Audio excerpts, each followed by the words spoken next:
Hey guys, welcome everybody. Hope you're having a good day today.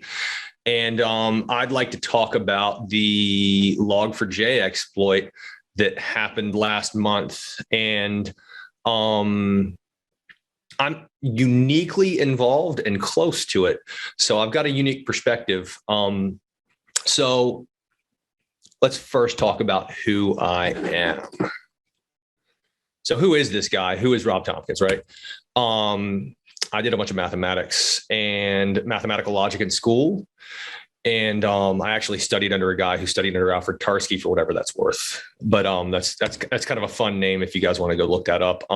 Currently, I do software development. I currently work for a news company called Patch.com. We do local news. I also, incidentally, work for or am a volunteer rather at the Apache Software Foundation.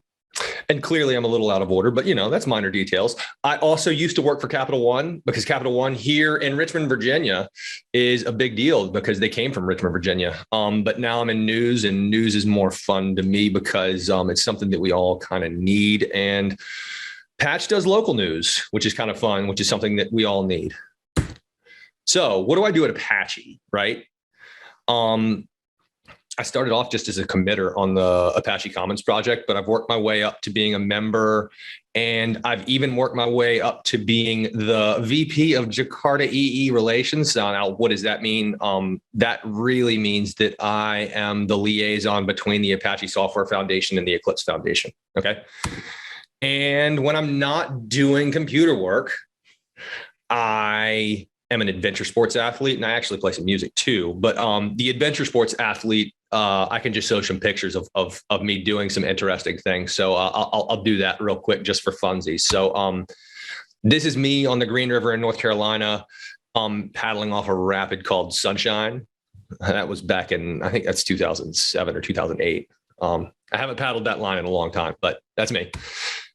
This is me on El Capitan in Yosemite. It's at the bottom. I've actually climbed El Cap. This was another time, not the time that I climbed it, but I was there fiddling around. And this is me riding my bike off of something silly here in Richmond. So I am an avid mountain biker, avid rock climber, and avid whitewater kayaker. And that's all good, fun stuff. Just don't crash, right?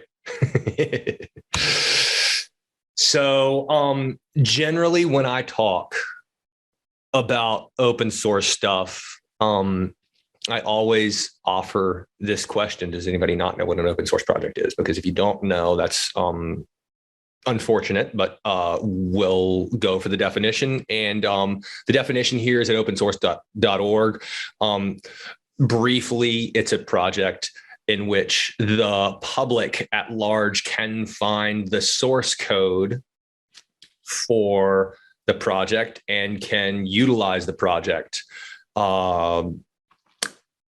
Some projects, if they don't have a license in them, though, are copyrighted to the individual who wrote them. So you have to be kind of careful and make sure what the license is in the project so that you don't use a project that will get you into trouble.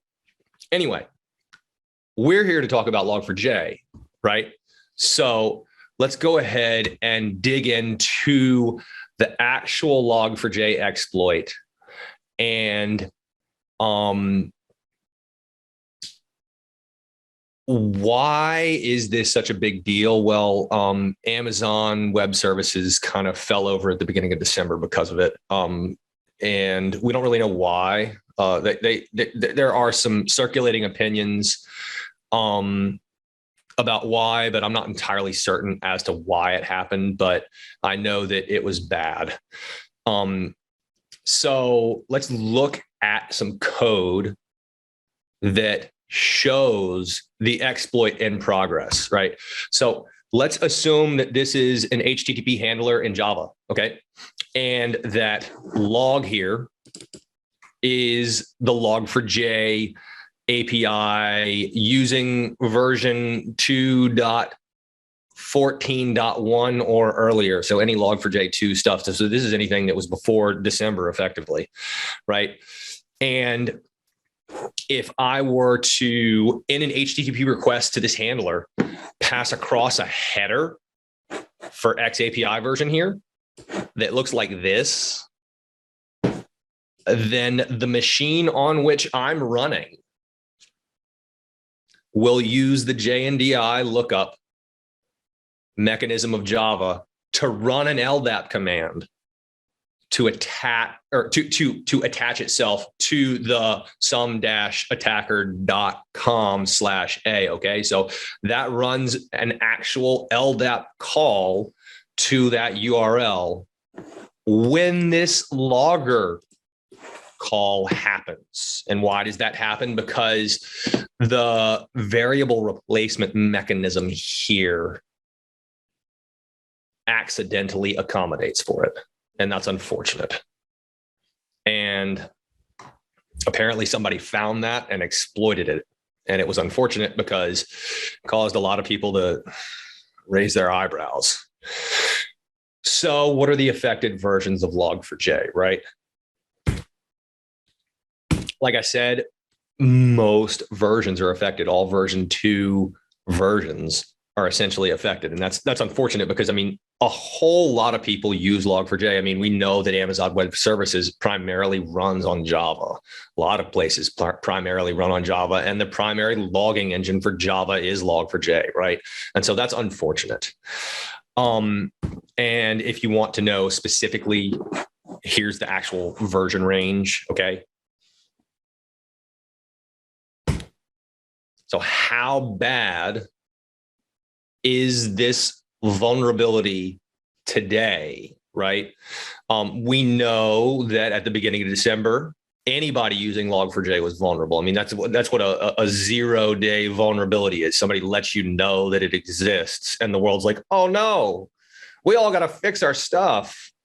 So how bad is the bleeding? And fortunately, Sonatype, the guys that run Nexus and Maven Central, have published a bunch of analytics because they have the numbers on this, right? And I actually went to a talk with them on Wednesday. What was that? This Wednesday. So that was the 19th or the 20th or something like that of January. And so they showed me this dashboard that shows real-time statistics of who's downloading Log4j. Now, I took a screen capture of this last night. And so 43% of the world at large is still vulnerable to Log4j, to this exploit. Okay. And so that's a major problem. And so we need to look at this dashboard to look at the world to be like, okay, the world is vulnerable. But if you look here, the newer version of Log4j that are being released are being adopted. So we can see that the green and the blue, right, are the newer versions, and those are working their way out into the community and the enterprises and the world at large. So that's a good thing to see that. And the people that are up here in the red are the people that are still vulnerable. And so these graphs kind of show that. And so the question is obviously, okay, where's this dashboard? How can I go look at this dashboard? So I've got that URL for us so that you guys can see that. And that's here. If you just Google Sonatype Log4j vulnerability, you can find the dashboard. It's not too hard to find. But those guys are doing great work and they're helping out a lot. And so it's worth knowing that that exists out there. So the next thing is, okay, what can I do to help solve the problem, right? That's the clear next question. So what are the issues that need to be fixed now and long-term?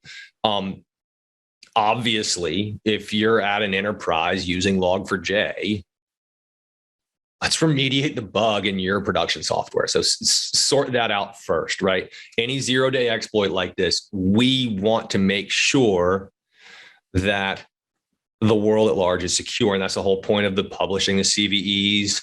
And I mean, personally, I've published CVEs. Like I've helped publish a CVE for Apache Commons file upload where you could upload a file and have it do something like this. I've done some other remediations around a component called Commons Jelly. I've done a CVE for Commons code encoding, where I had to change the way the MD hash was using the random number generator. So I've done a bunch of these things myself for the Apache Software Foundation. I was lucky enough to not have to be involved in this one, though the code that the Log4j API was using under the hood that was vulnerable was some code that I'm intimately familiar with in Commons text that I happened to write.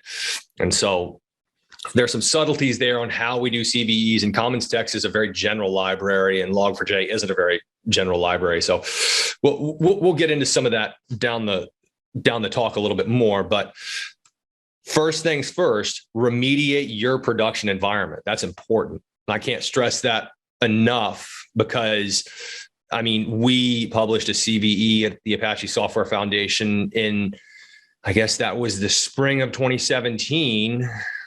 And some folks didn't, I mean, it was a CVE with the Apache struts project, and some folks didn't pull those changes in, and a lot of social security numbers got leaked. And that was an unfortunate hacking event that happened. So fix your production software, please, please, please. I can't stress it enough.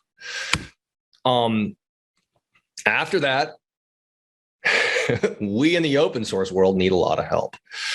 I'm a personal testament to having a lot on my plate. So I'm currently working at a small organization that's a news organization, right? And the news organization needs a lot of my help. Furthermore, I have aging parents and I have young children. So I have a whole lot on my plate, and I'm trying my best to help out with these projects, but sometimes I can't always be there. And so we need more eyes. We need more human eyes. We need more robotic eyes. We just need more eyes generally. And that's a really, really important thing, because the more help we can get, the less, or the more these bugs we can find, and the fewer vulnerabilities will creep out that are hugely exploitable like this one. Come find me. Come find me. Email me. Let me know that you want to help, and I'll do whatever I can to make it easy for you to help out, whether it be with an Apache project or the project of your choosing. Let me know. I'm an open book. Feel free to email me whenever. You can find me the Chitomki at the beginning of the presentation, CHTOMPKI. That's my handle at Gmail, at wherever, at Apache, at GitHub. That's just my handle. So the next question is, okay, well, if I'm going to be doing the security stuff, why shouldn't I write an internal library and hide the code from the world? And that's an interesting point. And a lot of people do that. However, the number of eyes and the number of permutations and the number of people using your software tease out bugs more readily. So you're going to have more solid code and more bomb-proof code if it's been used a ton. Okay. And that's really why we want to use open source software. And it affords us this luxury, kind of like the standardization of the screw, right? If I use the same is blank for a string call, right, across all of my things, and one person maintains that is blank, that's like a null check or a empty string check, or excuse me, null check and empty string together, right? Is it one of those? And if I use that same one and everybody uses that same one, then we have a standard screw to go to. And when that screw's broken, we can fix the screw and publish it, and everybody can reap the proceeds of the fix. So like I said earlier, more eyes, fewer bugs, long-term support. We at the Apache Software Foundation, one of our main mottos is, if the The project should always continue regardless of whether a developer leaves the project. So the classical developer hit by bus syndrome need not cause the project to fail. Or if you don't like the developer hit by bus, we can just use the developer wins the lottery syndrome, right? But the hit by bus syndrome is more severe because you lose all the knowledge immediately as opposed to being able to contact the person. So let's hope nobody gets hit by a bus though. So another reason for open source software, a buddy of mine, Benedict Ritter, who helped me get involved with Apache Commons, was the main contributor on Commons Lang when I was getting involved in the project. And he wrote this at a conference that I attended when I introduced Commons Text. So his law is that everything that is not part of our domain or business logic or the crazy legacy systems with which we need to integrate has already been developed by somebody much smarter than we are. So like, I don't want to have to go rewrite the Levenstein distance. I don't want to have to do that because I'm going to mess it up somehow. So don't reinvent the wheel. Go and find somebody who's written the Levenstein distance for you in the language that you're using and use their code. It's the better thing to do. Now, why did I get involved? Well, I was brilliantly thinking that I had spare time when my second daughter was born, right? And during my paternity leave, I was like, oh, I'm just going to get involved with some open source projects because I got plenty of time. That's a great idea, right? Well, fortunately, I somehow squeezed some time out during that and started getting involved with Commons Math because I have a mathematical background. And I was like, okay, why not write some unit tests and see if they need unit tests? And it kept my mathematics sharper. I can say today that I've got a bunch of math books on my shelf because of my work at Apache Commons and has helped me a ton. Career advancements, another thing. I put a question mark here because there's some ethical dilemmas with open source software in the enterprises at large because open source contributions an altruistic proposition by nature and people want to make money. And those two things are at odds with one another. I've been fired for doing open source work. It's the best. I won't tell you who fired me because I don't like to point that out, but I've been fired for doing open source work. You're not constrained by timelines. You get the problems right. It's awesome. You get to spend the time with the problem and get it right. So what do you do to get involved, right? Pick a subject that you're passionate about. I'm passionate about math, so I got involved with Commons Math. Pick something that you're passionate about. It's the right way to do it because then you'll be psyched about the problems that you're working on. The next thing you should do is, what are you working on right now, right? So are you already working on something regularly? Get involved with that. Go find the GitHub project. Find the contributors page.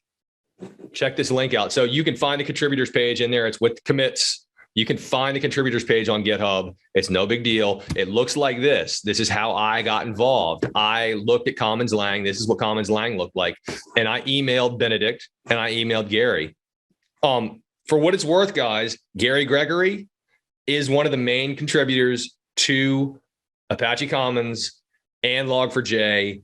And the work is thankless. And the guy's been doing it for a long time. And he's an amazing individual. I can't sing his praises enough. Okay. So for what it's worth, this gentleman here is the gentleman who's saving our butts. Okay. And so I'll say that. Ask people what to work on. So how do you ask people when you get to one of these projects and you just find the GitHub repository? You're like, okay, well, what do I do to get involved? How do I find it? Well, generally there's a communication mechanism. There's a way to ask questions, right? At Apache, we have mailing lists. We do everything on email lists because we archive all the emails that ever get sent to a mailing list and an archive so that you can go back and search through them. And we have that just out there. And it's great because I can go back and be like, well, I said this in 2014. See, it's right here. I said it in 2014. Granted, I wasn't on the project in 2014. I didn't start until 2016 because that's when my second daughter was born. But find the email lists.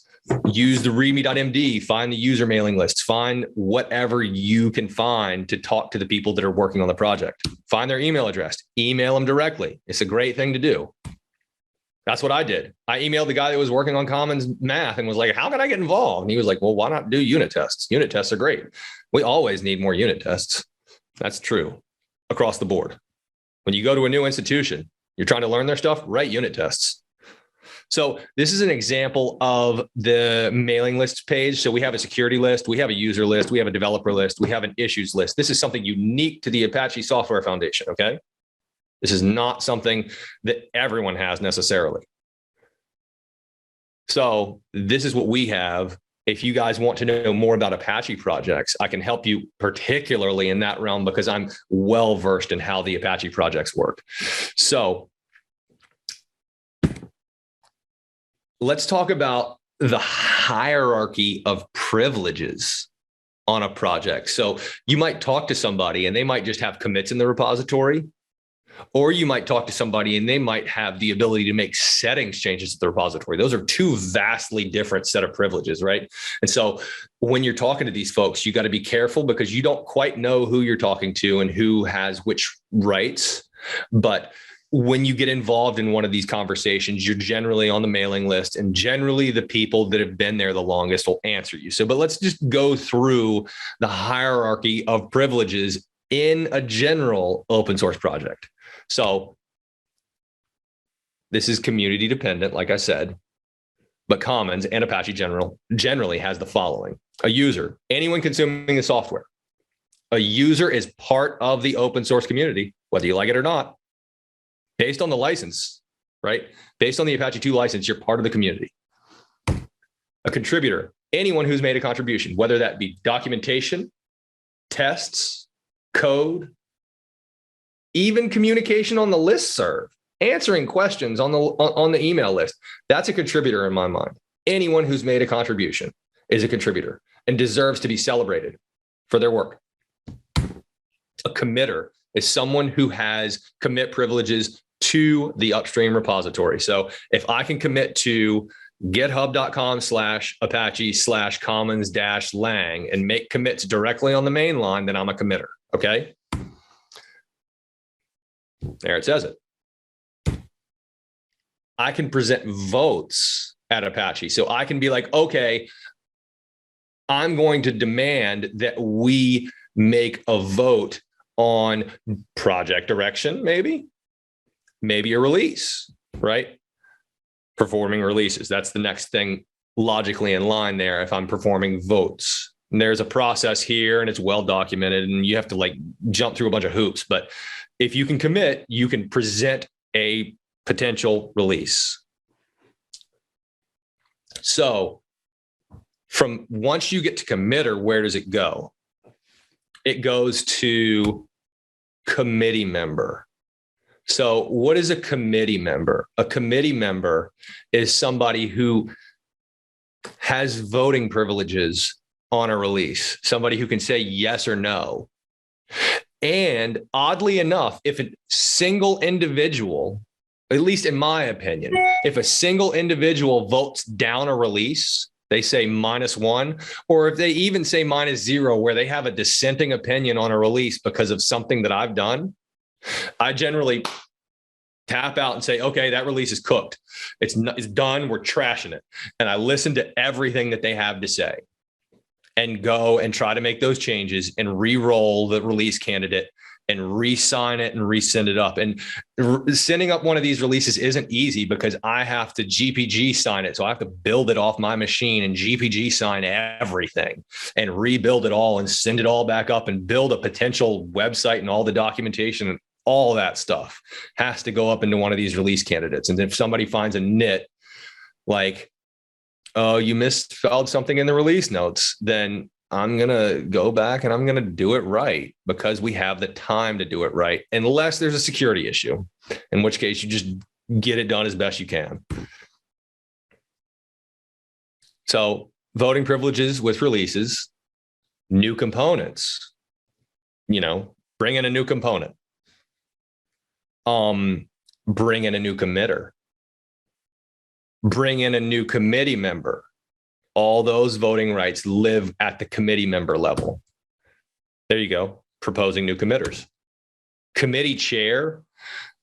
This individual for Apache Commons particularly is Gary Gregory, and he prepares a quarterly update to the Apache board on how the project's going. Personally, I perform, because I've got a VP on my name for Jakarta EE, I prepare a board report every month about how our relationship with the Eclipse Foundation is going and where I'm going with that and what I'm doing with that. I have to sit in on the Jakarta EE working group and not have voting rights there, but try to build that relationship up, because that's what I'm doing right now with that relationship, and try to listen to what they have to say, because what they have to say is important. But if you have questions about that engagement, we can talk about that later. So that's how you get involved with an open source project. And that's the most important security measure, is eyes on the project. The more eyes on the project we have, the more likely we are to succeed. Now, I mentioned when I said eyes on the project, both human and robotic, right? So what are robotic eyes? Those are things like the following: static analysis software. Oddly enough, there's a lot of good static analysis software out there.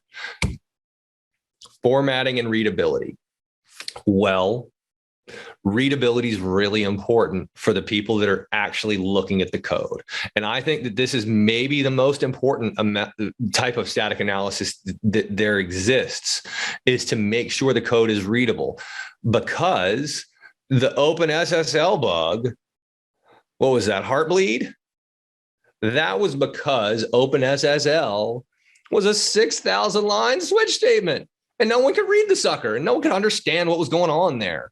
Okay. And the Heartbleed bug happened because we couldn't read the main method in OpenSSL. So readability is crucial to security. Next comes the real meat and potatoes, right? Security analysis, like these folks at Shift Left. And I've looked at the mathematics of their stuff, and it looks very interesting, right? They can, break the code down, particularly if it's readable, which means it's small. They can break it down into chunks and tell you whether or not it's secure. So if you do number one right, number two happens for you. It's kind of sweet. It's kind of sweet. If you do number one wrong, then the static analysis tools that actually do the computation struggle, because it pushes you into the bad case, because doing static analysis for security is an NP complete problem. It's really hard to solve. In fact, it's even harder than NP complete. It's the halting problem. And Alan Turing talked about that when he wrote his thesis dissertation in 1934, 1935 with Alonzo Church at Princeton. But we can talk about that one later if you guys got questions about that, because I've got Turing's work sitting 5 feet across from me over there on the table, along with Alonzo Church's work. So if you guys have questions about that stuff, I've got the books and I have the answers. But if you keep the stuff short and readable, then you're in the easy case, and the static analysis works, which is great. Dependency mapping. I think Shift Left does this too. But I mean, look at the Dependabot at GitHub. That's another robot that we on Apache Commons have been using for a long time to let us know that we need to update the dependencies in the project. And so that's really, really, really important stuff. So that's what I've got for you guys today. And that's the Log4j exploit, how to get involved with open source software, and some things that you can do right now with static analysis and code formatting that you can, help get your stuff going. So, that's what I've got, and I'll open it to questions, or we can kind of wind the recording down.